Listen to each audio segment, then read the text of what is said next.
कहानी की शुरुआत में हमें दिखाया जाता है कि कुछ लोग एलिजाबेथ स्पार्कल नाम का एक स्टार बना रहे हैं। असल में एलिजाबेथ एक बहुत ही खूबसूरत मॉडल है जो एक फिटनेस शो को होस्ट करती है। लोग एलिजाबेथ को इतना पसंद करते हैं कि इसके स्टार के पास आकर सेल्फीज बनाते हैं, लेकिन फिर वक्त के साथ साथ लोगों का इस स्टार से ध्यान हटता चला गया और ये स्टार टूट कर बिखर गया, जो ये साफ जाहिर कर रहा था कि लोगों का एलिजाबेथ स्पार्कल से इंटरेस्ट खत्म होता जा रहा है। सीन कट होता है और हमें एलिजाबेथ स्पार्कल को दिखाया जाता है जो एक वक्त अपनी जवानी के दिनों में बहुत ही खूबसूरत हुआ करती थी। हर जगह एलिजाबेथ के चर्चे थे, लेकिन अब वह बूढ़ी हो चुकी है और आज उसका 50वां जन्मदिन है। एलिजाबेथ अभी तक इसी शो को होस्ट करती है। शो की शूटिंग के बाद जब एलिजाबेथ वॉशरूम में जाने लगी तो उसे पता चला कि लेडीज वॉशरूम किसी वजह से बंद है, इसलिए वो मेल वॉशरूम में चली गई जहां पर शो का प्रोड्यूसर भी आ गया और ऐसे में एलिजाबेथ चुपके से एक बाथरूम में छिप जाती है। यहाँ प्रोड्यूसर फोन पर किसी से बात कर रहा था कि मुझे अपने शो के लिए एक नया चेहरा चाहिए।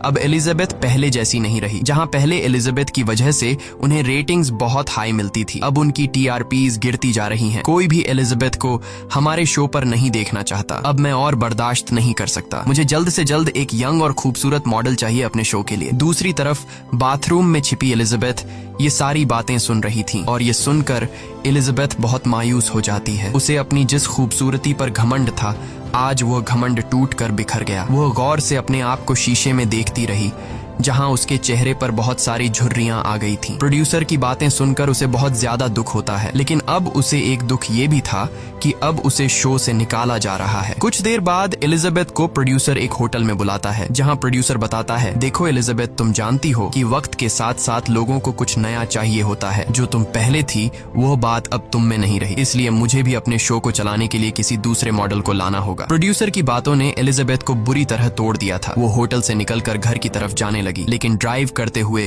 प्रोड्यूसर की बातें उसके दिमाग में चल रही थीं। थोड़ा आगे जाने के बाद वो देखती है कि उसका जो बड़ा सा बिलबोर्ड लगा हुआ था उसे भी फाड़कर हटाया जा रहा है। ये सब देखकर उसका रोड पर से ध्यान हट जाता है और सामने से आती हुई गाड़ी से उसका एक्सीडेंट हो जाता है। लकीली उस एक्सीडेंट में इसकी जान बच जाती है और इसे एक खरोंच भी नहीं आती। डॉक्टर उसे बताता है कि तुम्हारी सारी रिपोर्ट्स नॉर्मल है, लेकिन एलिजाबेथ खुश होने के बजाय फूट फूट कर रोने लगती है क्योंकि अब उसका करियर तबाह होने जा रहा था। डिस्चार्ज होने से पहले डॉक्टर एक बहुत ही खूबसूरत मेल नर्स को एलिजाबेथ की रीढ़ की हड्डी चेक करने को कहता है। डॉक्टर के जाने के बाद वो मेल नर्स एलिजाबेथ की रीढ़ की हड्डी को चेक करता है और कहता है कि तुम एक परफेक्ट कैंडिडेट हो, और फिर वो एलिजाबेथ को उसके कपड़े देता है। कपड़े देते वक्त एलिजाबेथ की नजर उस मेल नर्स के हाथ पर जाती है जिस पर एक अजीब तरह का काला निशान बना हुआ था। अब जैसे ही वो हॉस्पिटल से बाहर निकली तो उसे फील हुआ कि उसके पॉकेट में कुछ है। जब वह उसे बाहर निकाल कर देखती है तो उसे पता चलता है कि उस मेल नर्स ने उसके पॉकेट में एक नोट छोड़ा है। मैसेज में लिखा था कि इसने मेरी जिंदगी बदल दी, और उसी के साथ एक पेन ड्राइव भी थी जिस पे लिखा था द सब्सटेंस। घर पहुंचते ही एलिजाबेथ ने उस पेन ड्राइव को टीवी में लगाकर प्ले किया जिसमें द सब्सटेंस नाम के एक इंजेक्शन के बारे में इंफॉर्मेशन दी जा रही थी। ये सब्सटेंस एक जादुई इंजेक्शन था और ये इंजेक्शन किसी भी बूढ़े इंसान को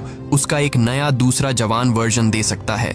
यानी इस इंजेक्शन को लगाने से उस इंसान की बॉडी से एक नया अलग इंसान निकलता है। जो होता तो वही पहले वाला इंसान है, लेकिन वह एक जवान और पहले से बहुत ही खूबसूरत होता है। लेकिन इस इंजेक्शन को यूज करने के बाद एक हफ्ता नई बॉडी एक्टिव रहेगी और एक हफ्ता पुरानी बॉडी। इस सब्सटेंस इंजेक्शन के साथ एक और भी फ्लूइड मिलने वाला था जो दोनों वर्जन यानी पुरानी बॉडी और नई बॉडी को एक साथ जोड़ के रखता है। लेकिन एक बात क्लियरली बताई जाती है कि वो दोनों एक ही हैं और वो दोनों अपनी असली रूप से भाग नहीं सकते। एलिजाबेथ को ये सब एक मजाक लगा, इसलिए उसने सब्सटेंस ड्राइव को एक झूठ समझकर डस्टबिन में फेंक दिया। उसके बाद एलिजाबेथ अपने टेंशन को दूर करने के लिए एक बार में जाती है जहाँ वो एक यंग कपल को देखकर जेलस फील करने लगती है कि इतने सारे लोगों में मुझे तो कोई बाव ही नहीं दे रहा। जिसके बाद वो गुस्से में घर आकर चीजों को यहाँ वहाँ फेंकने लग जाती है। जब वो खुद को शीशे में देखती है तो उसे खुद से ही घिन होने लगती है कि वो कितनी बूढ़ी हो गई है। वो अपनी फोटोज को देखकर सोचती है कि एक वक्त था जब एलिजा के पीछे हजारों लोग दीवाने थे, लेकिन अब उसे कोई फिल्म या शो में भी लेने को तैयार नहीं है। एलिजा अब किसी भी हाल में दोबारा से वो फेम हासिल करना चाहती है, इसलिए वो अपनी जिंदगी का सबसे बड़ा कदम लेते हुए एलिजा फैसला करती है कि वो खुद का एक नया वर्जन क्रिएट करेगी। उसके बाद एलिजा डस्टबिन से वही पेन ड्राइव निकालकर उस पर दिए गए फोन नंबर पर कॉल करती है और कंपनी वालों से कहती है कि मुझे वो सब्सटेंस ऑर्डर करना है। दूसरी तरफ जो कोई भी बात कर रहा था वो इससे ज्यादा बात नहीं करता, बस एलिजाबेथ से उसका एड्रेस पूछा और फिर उसने एलिजाबेथ को एक एड्रेस बताकर कॉल काट दी। अगली सुबह एलिजाबेथ न्यूज़पेपर पढ़ती है जहाँ पर उसे एक एड दिखी जो उसी की कंपनी ने लगाई थी जहाँ एलिजाबेथ काम करती थी। एड में लिखा हुआ था कि एलिजाबेथ को काम से निकाल दिया गया है और उसकी जगह अब कंपनी में एक नए मॉडल की जरूरत है, जिसे देखकर वो और भी ज्यादा उदास हो गई। तब वह देखती है कि कल रात जो उसने ऑर्डर दिया था वो पार्सल आ चुका है। जब वह उस एनवलेप को खोलती है तो उसमें एक कार्ड पर नंबर लिखा हुआ था। अब एलिजाबेथ बिना सोचे समझे कल रात को कॉल पर बताई गई एड्रेस पर जा पहुंचती है। ये एक बहुत ही सुनसान जगह थी जहां पर कोई भी नहीं था। वो आगे बढ़ते हुए सामने के शेल्टर के पास जाती है। अब उसे पार्सल में जो कार्ड मिला था उसी के जरिए वह शेल्टर का दरवाजा खोल लेती है और अंदर चली जाती है। अंदर जाकर उसे ढेर सारे लॉकर्स मिलते हैं। वह अपने कार्ड पर दिए गए नंबर वाले लॉकर को खोलती है जहां पर एक बॉक्स रखा हुआ था, जिसे लेकर सीधा वो अपने घर पर आ जाती है। घर आकर वो फौरन इस बॉक्स को खोलती है तो उसमें काफी सारी चीजें रखी गई थी। सबसे पहले एक एक्टिवेटर, स्टेबलाइजर और एक स्विच किट मिलता है और पेपर पर इस प्रोसीजर की पूरी जानकारी दी गई थी कि किस तरह से उसे यूज करना है, जिसे आप सब भी ध्यान से सुनिएगा। सबसे पहले एक्टिवेटर यूज करना होगा, जिसे यूज करने वाले इंसान की बॉडी से उसका एक नया वर्जन निकलेगा और पहली वाली बॉडी बेहोश रहेगी। ये एक्टिवेटर सिर्फ एक बार ही यूज किया जा सकता है। दूसरा ये कि उस इंसान को हर दिन खुद को स्टेबलाइज करना होगा, यानी बेहोश पड़ी दूसरी बॉडी के रीढ़ की हड्डी से उसे सब्सटेंस निकालकर अपनी बॉडी में इंजेक्ट करना होगा, जिससे जिंदा बॉडी नॉर्मली सरवाइव कर पाएगी। और तीसरी बात ये कि उन्हें हर हफ्ते स्विच होना पड़ेगा, यानी एक हफ्ता नई बॉडी एक्टिव रहेगी और एक हफ्ता पुरानी बॉडी, और ये पार्ट उन्हें बिल्कुल भी स्किप नहीं करना है। इसके अलावा एलिजाबेथ को उस बॉक्स में कुछ लिक्विड फूड भी मिलते हैं जो उसे बेहोश पड़ी बॉडी में लगाना होगा, जिससे वह बॉडी 7 दिनों तक जिंदा रहेगी। उसके बाद एलिजाबेथ वॉशरूम में जाती है जहां वो काफी देर तक अपनी बॉडी को देखकर सोचती है कि उसे ये करना चाहिए या फिर नहीं। जब वह देखती है कि उसकी स्किन ढलने लगी है और चेहरे पर रिंकल्स आ चुके हैं, वो खुद को इस तरह से बूढ़ी होती नहीं देख सकती थी, इसलिए वो एक्टिवेटर को अपनी बॉडी में इंजेक्ट कर लेती है। इंजेक्शन लगाने के बाद वो खुद में चेंजिंग का इंतजार करती है, लेकिन उसे कुछ भी नहीं होता और ऐसे में एलिजाबेथ को लगता है कि शायद ये सब फेक था। लेकिन फिर कुछ देर बाद उसे बहुत ज्यादा दर्द होता है और वो दर्द इतना ज्यादा था कि वो नीचे गिर जाती है और तड़पने लगती है। तब हम देखते हैं कि उसकी आंखें फटने लगी, उसकी आंखों के आईबॉल्स डबल होने लगते हैं।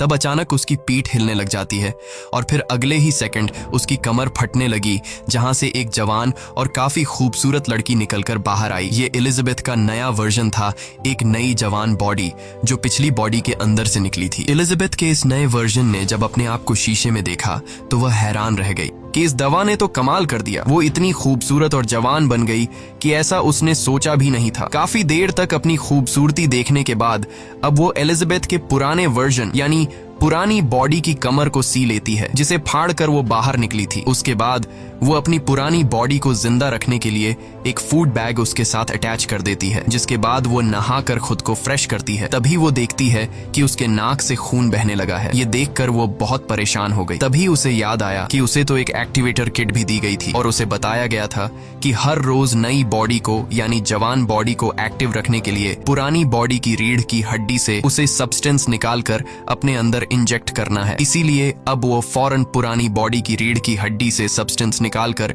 खुद में इंजेक्ट करती है और ये इंजेक्शन लगाने के बाद वो बिल्कुल नॉर्मल हो जाती है। इसके बाद वह तैयार होकर बाहर रोड पर निकल आती है, जहां पर मौजूद सभी लोगों का अट्रैक्शन वह खुद की तरफ खींच लेती है। इस वर्जन की खूबसूरती पहले से कई गुना ज्यादा थी। उसके बाद वो सीधा उस शो के ऑडिशन पर जाती है जहां से उसे निकाल दिया गया था। लेकिन अब एलिजा अपने पुराने लुक में नहीं बल्कि एक नए लुक के साथ थी। वहां एलिजा अपना नाम सू बताती है। सू की खूबसूरती देखकर सभी लोगों की आंखें खुली की खुली रह जाती हैं और प्रोड्यूसर ने भी सू को देखते ही फौरन सिलेक्ट कर लिया, क्योंकि सू इतनी खूबसूरत थी कि कोई उसे रिजेक्ट नहीं कर सकता था। इंटरव्यू में सिलेक्ट होने के बाद सो को याद आता है कि उसे तो हर हफ्ते अपनी बॉडी चेंज भी करनी है, जिसके लिए वह प्रोड्यूसर से झूठ बोलती है कि मेरी मॉम बीमार है और मुझे हर हफ्ते गांव जाना पड़ता है अपनी मॉम का ख्याल रखने के लिए। प्रोड्यूसर बिना सोचे समझे सू की शर्तें मान जाता है, क्योंकि वो सू को किसी भी कीमत पर खोना नहीं चाहता था और उसे पता था कि सू की खूबसूरती की वजह से उनकी शो की रेटिंग्स बहुत ज्यादा बढ़ने वाली है। बस फिर क्या, कुछ ही दिनों में सू काफी ज्यादा पॉपुलर हो जाती है और वो इस जॉब को बहुत एंजॉय कर रही थी। लोग उसके दीवाने हो चुके थे और लोग उसे ठीक वैसे ही पसंद करने लगे जैसे आज से कुछ साल पहले पहले लोग एलिजाबेथ को पसंद करते थे। देखते ही देखते ठीक उसके घर के सामने एक बड़े से बिलबोर्ड पर सो का पोस्टर लगाया जाता है। इसी तरह से 7 दिन पूरे हो जाते हैं, यानी अब अगले 7 दिनों के लिए पुरानी बॉडी एक्टिव रहेगी। सू यहाँ स्विच किट का यूज करती है। जैसे ही उनके ब्लड एक दूसरे के बॉडी में जाती है, हम एलिजा को मूव होते देखते हैं और अब सू बेहोशी की हालत में चली जाती है। बॉडी शिफ्ट करने के बाद एलिजाबेथ सू की बॉडी के साथ फूड अटैच करती है और फिर अपने शो पर जाती है जहां वो पहले काम करती थी। वहां प्रोड्यूसर उसे उसका सारा सामान लुटाता है और एक गिफ्ट देकर एलिजा से कहता है कि तुम्हें अब मॉडलिंग की जगह घर पर बैठकर खाना बनाना चाहिए। ये सुनकर एलिजाबेथ को बहुत बुरा लगता है। उसके बाद एलिजा घर वापस आती है और पूरा दिन घर बैठकर टीवी देखती है। अब अगला दिन आ जाता है और एलिजाबेथ को न्यूज़पेपर पढ़ते हुए एक एनवेल्प मिला जिस पर लिखा हुआ था कि उसकी नई किट आ चुकी है। उसके बाद वो किट लेने पहुंच जाती है और किट को लेकर वो सीधा घर आती है। एलिजा के पास अब कोई काम तो था नहीं, इसलिए वो पूरा हफ्ता टीवी देखकर गुजारती है। अब 7 दिन पूरे हो जाते हैं और एलिजा सू में बदल जाती है, यानी वो अपनी नई बॉडी को एक्टिव कर लेती है। अब इस नई बॉडी ने तो दुनिया के सारे मजे लेने थे। ऐसे में वो कभी घर पे होती तो कभी नहीं होती, इसलिए वो डर जाती है कि कहीं उसकी सच्चाई का राज खुल न जाए। अब सू फैसला करती है कि वो अपने घर की एक दीवार तोड़कर एलिजाबेथ की पुरानी बॉडी को वहां छुपाकर रखेगी। सू की दीवार में हथौड़ा मारने से इतना शोर हो रहा था कि उसका पड़ोसी गुस्से से लाल हो गया और जब पड़ोसी सू को डांटने के मूड में उसके पास आया तो सू को देखकर उसके गले में सांस अटक गई, क्योंकि सू जो थी इतनी खूबसूरत। वो सू को डांटने के बजाय उल्टा उससे कहने लगा कि अगर मेरी मदद चाहिए हो तो मुझे बुला लेना, मैं पास में ही रहता हूँ। सू उसे थैंक्स कहकर दरवाजा बंद कर देती है और फिर वो अंदर आई और काफी मेहनत के बाद वो एक सीक्रेट रूम बना लेती है जिसके अंदर उसने एलिजाबेथ की बॉडी छुपा कर रख दी और साथ में एलिजा के सभी फोटोज को भी इस सीक्रेट रूम में रख देती है। सू को अपनी इस नई बॉडी में बहुत मजा आ रहा था और वो खूब एंजॉय करती है। इसी एंजॉय में 7 दिन कैसे गुजर गए उसे पता ही नहीं चलता और वो भूल जाती है कि आज शिफ्टिंग का दिन है। उसकी पुरानी बॉडी यानी एलिजाबेथ की बॉडी का फूड भी आज खत्म होने वाला था। सू अपने एक दोस्त को घर भी लाती है। जब वो अपने दोस्त के साथ बातचीत में बिजी थी तब अचानक उसके नाक से खून आने लगता है। वो अपने दोस्त को गेस्ट रूम में बिठाकर खुद बाथरूम चली आती है। बाथरूम पहुंचकर उसके नाक से और ज्यादा खून बहने लगता है और पूरी बॉडी में बहुत तेज दर्द होने लगता है। अब जाकर उसे समझ आया कि आज तो बॉडी शिफ्ट करने का दिन है, लेकिन अब सू बॉडी कैसे शिफ्ट करती, क्योंकि दूसरी तरफ उसका दोस्त उसका इंतजार कर रहा था। इसलिए वह बॉडी शिफ्ट करने के बजाय एक और दिन एक्टिव रहने का फैसला करती है, जिसके लिए वो एलिजाबेथ की बॉडी से सब्सटेंस निकालकर अपनी बॉडी में इंजेक्ट कर लेती है, जिससे वो फौरन ठीक हो जाती है और वो अपने बॉयफ्रेंड के पास जाती है जो उससे कहता है कि वो अचानक और भी ज्यादा खूबसूरत हो गई है। खैर, इस तरह से दिन गुजर जाता है और अगली सुबह हम एलिजा को देखते हैं। जब वो शीशे में अपने आप को देख रही होती है तभी अचानक उसकी नजर अपनी उंगली पर जाती है जो बहुत ही बुरी तरह से सड़ गई थी। ऐसा लग रहा था कि जैसे ये उंगली किसी बहुत ही बूढ़े इंसान की हो और वो समझ जाती है कि ये सब सू ने उसकी बॉडी से एक्स्ट्रा सब्सटेंस निकाल कर किया है। अब वो परेशान होकर कंपनी को कॉल करती है और उन्हें ये सब बताती है। फोन वाला पर्सन कहता है कि इसका कोई सॉल्यूशन नहीं है। अगर एक बॉडी एक्स्ट्रा सब्सटेंस यूज करेगी तो उसका असर दूसरी बॉडी पर होगा, मतलब एलिजा की उंगली अब इस तरह से ही रहेगी और अगर आगे भी सू ने इस तरह की कोई गलती की तो फिर से एलिजा की बॉडी का कोई पार्ट सड़ सकता है। ये सुनकर एलिजा बहुत ज्यादा डर गई और लास्ट में उस फोन पर्सन ने बताया कि तुम 2 नहीं बल्कि 1 हो, इसलिए एक साथ मिलजुल कर रहो, तब जाकर तुम दोनों अपनी अपनी जिंदगी एंजॉय कर पाओगे। उसके बाद वो पर्सन कॉल काट देता है और एलिजा घर की साफ सफाई करने लगती है। तब उसकी नजर अचानक एलिजा के पोस्टर पर पड़ती है। एलिजा सू की यंग बॉडी को देखकर जेलस फील करती है और वो टीवी बंद कर देती है। घर में बैठे बैठे एलिजा बोर हो रही थी, इसलिए एक रेस्टोरेंट चली आती है जहाँ पर उसे एक बूढ़ा आदमी नजर आया जो एलिजा से अजीबोगरीब बातें करने लगा। तब एलिजा नोट करती है कि उसके हाथ पर बिल्कुल वैसा ही निशान है जैसा हॉस्पिटल में नर्स के हाथ पर उसने देखा था, यानी ये उस नर्स का असली रूप था। अब वो बूढ़ा आदमी एलिजा से कहता है कि हर बार स्विच करने पर तुम्हें लोनली फील होगा और अपने ही वर्जन को देखकर तुम्हें जेलस फील होगा। डर के मारे एलिजा वहां से जाने लगती है। तब वह बूढ़ा आदमी चिल्लाकर कहता है कि क्या तुम्हारे नए वर्जन ने तुम्हें खाना शुरू कर दिया है। एलिजा वहां से निकलकर घर पहुंच जाती है क्योंकि सू ने सच में उसे खाना शुरू कर दिया था जो उसकी उंगली पर साफ नजर आ रहा था। घर पहुंचकर वह अपने एक पुराने दोस्त को कॉल करती है। एलिजा अपने दोस्त को आज रात डिनर पर चलने के लिए बोलती है और एलिजा का दोस्त डिनर के लिए मान जाता है। एलिजा का ये दोस्त बचपन से एलिजा को पसंद करता है, लेकिन एलिजा उसे कई बार इग्नोर कर चुकी थी। आज जब एलिजा को कोई पूछने वाला नहीं बचा, अब जाकर वो उसके साथ रिलेशन में रहना चाहती है। शाम को एलिजा तैयार हो जाती है। उसने बहुत ही प्यारे कपड़े पहने और बिल्कुल सू जैसा यानी अपने नए वर्जन जैसा मेकअप किया। अच्छा खासा तैयार होने के बाद जैसे ही वो अपने दोस्त से मिलने के लिए घर से निकलने वाली होती है, तभी उसकी नजर उसके घर के सामने लगे सू के बिलबोर्ड पर पड़ती है। जब उसने खुद को सू के साथ कंपेयर किया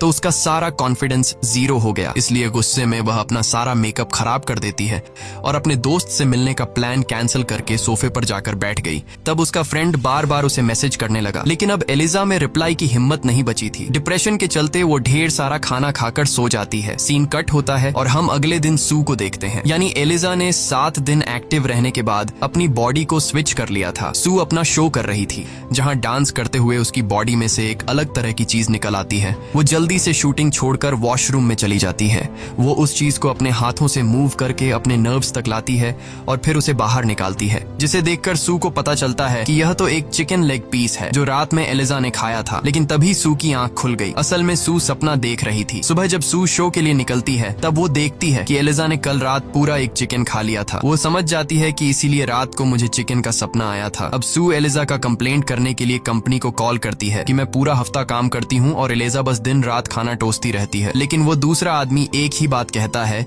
कि तुम दोनों एक ही हो और तुम्हें एक साथ मिलकर रहना होगा। इसके बाद सू अपनी शो के लिए चली गई, लेकिन वहां जाते ही वो यह देखकर घबरा गई क्योंकि शो के लोग शूटिंग का सामान पैक कर रहे थे और उन्होंने इसे बताया कि अब से ये शो नहीं चलेगा। सू को समझ नहीं आ रहा था कि ये सब क्या हो रहा है, इसलिए वो घबराकर प्रोड्यूसर के पास गई तो प्रोड्यूसर ने उससे कहा कि तुम अब यहाँ पर काम नहीं करोगी, बल्कि तुम हमारे नेटवर्क के सबसे बड़े शो में काम करोगी, क्योंकि तुम्हारी वजह से हमारे शो की रेटिंग्स बहुत ज्यादा बढ़ गई हैं। यह सुनकर सू के खुशी के मारे आंसू निकल आते हैं, लेकिन प्रोड्यूसर कहता है कि इसके लिए तुम्हें ट्रेनिंग के लिए किसी भी टाइम बुलाया जा सकता है। सू बिना कुछ सोचे समझे हाँ कर देती है। हालांकि यह शो उस दिन होने वाला था जब उसे अपनी बॉडी स्विच करके पुरानी बॉडी में जाना था। सू इस चीज की परवाह न करते हुए काफी दिन तक अपनी इस नए वर्जन में ही रहती है और इसे एक्टिव करने के लिए एलिजाबेथ यानी अपनी पुरानी बॉडी से स्टेबलाइजर निकालकर अपनी बॉडी में इंजेक्ट करती रहती है, जिसका असर एलिजाबेथ की पुरानी बॉडी पर हो रहा था। अब काफी दिन बाद जब सू ने अपने आप को स्विच किया तो हम देखते हैं इसकी रीढ़ की हड्डी से ज्यादा सीरम निकलने की वजह से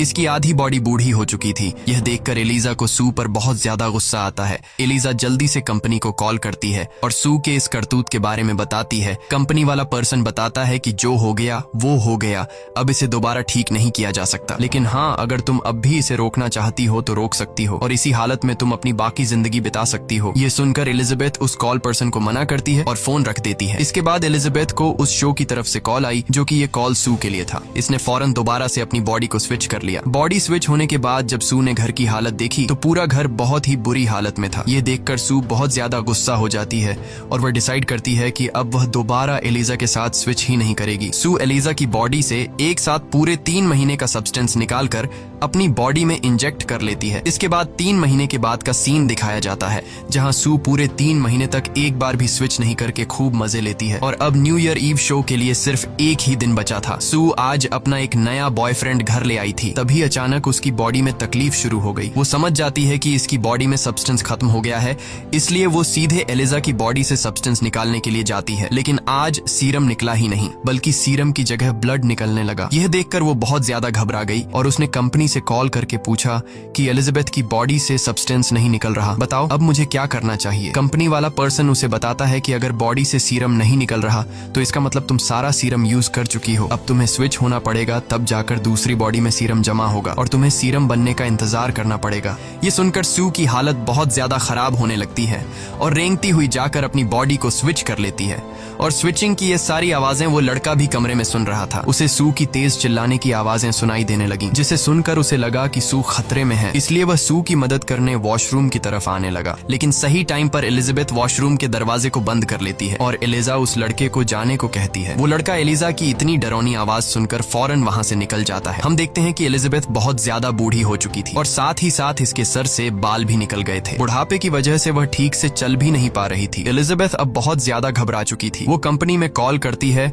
और कहती है कि मैं यह सब कुछ यहीं पर रोकना चाहती हूँ। कंपनी वाले उसकी बात मान लेते हैं और इसे टर्मिनेटर इंजेक्शन ले जाने को बोलते हैं। इसके बाद एलिजाबेथ अपनी बॉडी को पूरी तरह से ढककर लंगड़ाती हुई टर्मिनेशन किट लेने जाती है। टर्मिनेटर इंजेक्शन घर लाने के बाद वो इसे सू की बॉडी पे लगाने ही वाली थी, तभी उसे कंपनी के मैनेजर की बताई हुई बात याद आ गई। उसने कहा था कि अगर तुमने एक बार टर्मिनेटर इंजेक्ट कर लिया तो फिर जिस बॉडी में इस टाइम तुम हो हमेशा वैसे ही रह जाओगी। ये सोचते ही उसने टर्मिनेटर इंजेक्ट नहीं किया, लेकिन जब इसकी नजर अपनी फोटो पर पड़ी तो एलिजा फोटो में बहुत ही खूबसूरत दिख रही थी और एलिजा ने इस समय अपना हाल देखा तो वो बहुत ज्यादा भयानक हो चुकी थी और इसके पीछे सू का ही हाथ था। इसलिए एलिजा को सू पर दोबारा गुस्सा आया और उसने सू की बॉडी में टर्मिनेटर इंजेक्ट कर लिया। लेकिन अभी उसने आधा ही सीरम इंजेक्ट किया था कि तभी उसे ख्याल आया कि अभी तो इसे बहुत बड़ा शो होस्ट करना है जिसे उसे बहुत बड़ा फेम मिलेगा। इस लालच में उसने आधा सीरम तो इंजेक्ट कर लिया था लेकिन बाकी का सीरम रहने दिया। अब वह सू को उठाने लगी। काफी देर तक इसे जगाने की कोशिशों के बाद जब सू नहीं जागती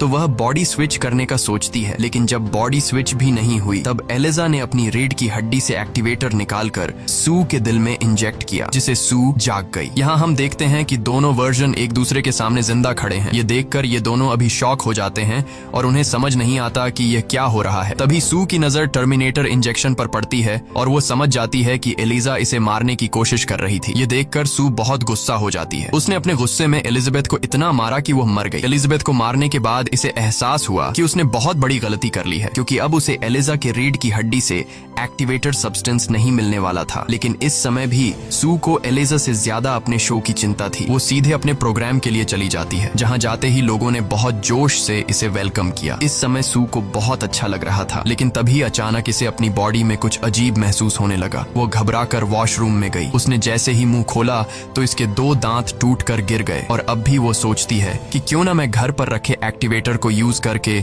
खुद का ही एक नया वर्जन तैयार करूं। इसके बाद वो फौरन घर की तरफ निकल पड़ी, लेकिन जब वो लिफ्ट में थी तभी उसका एक कान कट कर गिर गया। वो बुरी तरह घबरा गई, लेकिन तभी लिफ्ट में आदमी आया। उस आदमी के यहाँ खड़े रहने तक वह अपने आप को बिल्कुल भी घबराया हुआ नहीं दिखाती। उसने बिल्कुल ऐसे एक्टिंग की जैसे इसे कुछ भी नहीं हुआ हो। फिर जल्दी से वो अपने घर गई और एक्टिवेटर को ढूंढ लिया। कंपनी वालों ने शुरू में ही बता दिया था कि इस एक्टिवेटर को एक ही बार यूज किया जा सकता है और यह बात सू को पता थी, लेकिन वो फिर भी इस एक्टिवेटर को अपनी बॉडी में इंजेक्ट कर लेती है। तभी सू को बहुत ज्यादा पेन होने लगा। पहले की तरह उसकी बॉडी कमर से फटने लगी, जिसमें से एक अजीब सा वर्जन निकला जो देखने में किसी भयानक क्रीचर जैसा था। ये एलिजा और सू का एक नया वर्जन था, जिसके फ्रंट में एलिजा का फेस था और बैक में सू का। एलिजा अभी भी खुद को खूबसूरत समझ रही थी, इसलिए वह अपने चेहरे पर खुद की फोटो लगाकर शो में चली गई। जैसे ही वह स्टेज पे माइक के पास पहुंची, वहां जाकर इसके मुंह से फोटो गिर गई और सब इसका भयानक चेहरा देखकर डर गए। लोग इसे मॉन्स्टर कहकर दूर भागने लगे। अब यहाँ एक आदमी बेसबॉल के बैट से एलिजा के सिर पर वार करता है, जिससे इसका सिर क्रैश हो जाता है और इसकी बॉडी से ब्लड निकलकर पूरे स्टूडियो में फैल जाता है। एलिजा की बॉडी रेंगते हुए सीधे अपने स्टार पर पहुंचती है, जहां नीचे बिल्कुल एलिजाबेथ स्पार्कर का स्टार बना हुआ था। इस फिल्म की शॉर्टकट एक्सप्लेनेशन ये है कि हॉलीवुड और बॉलीवुड में फीमेल एक्ट्रेस की तब तक वैल्यू रहती है जब तक वो यंग हो। जैसे जैसे उनकी एज बढ़ती जाती है वैसे वैसे लोग उन्हें इग्नोर करने लगते हैं। इसी के साथ ये कहानी खत्म हो जाती है। अगर आपको यह वीडियो अच्छी लगी हो तो हमारे चैनल को सब्सक्राइब और वीडियो को लाइक जरूर कीजिए।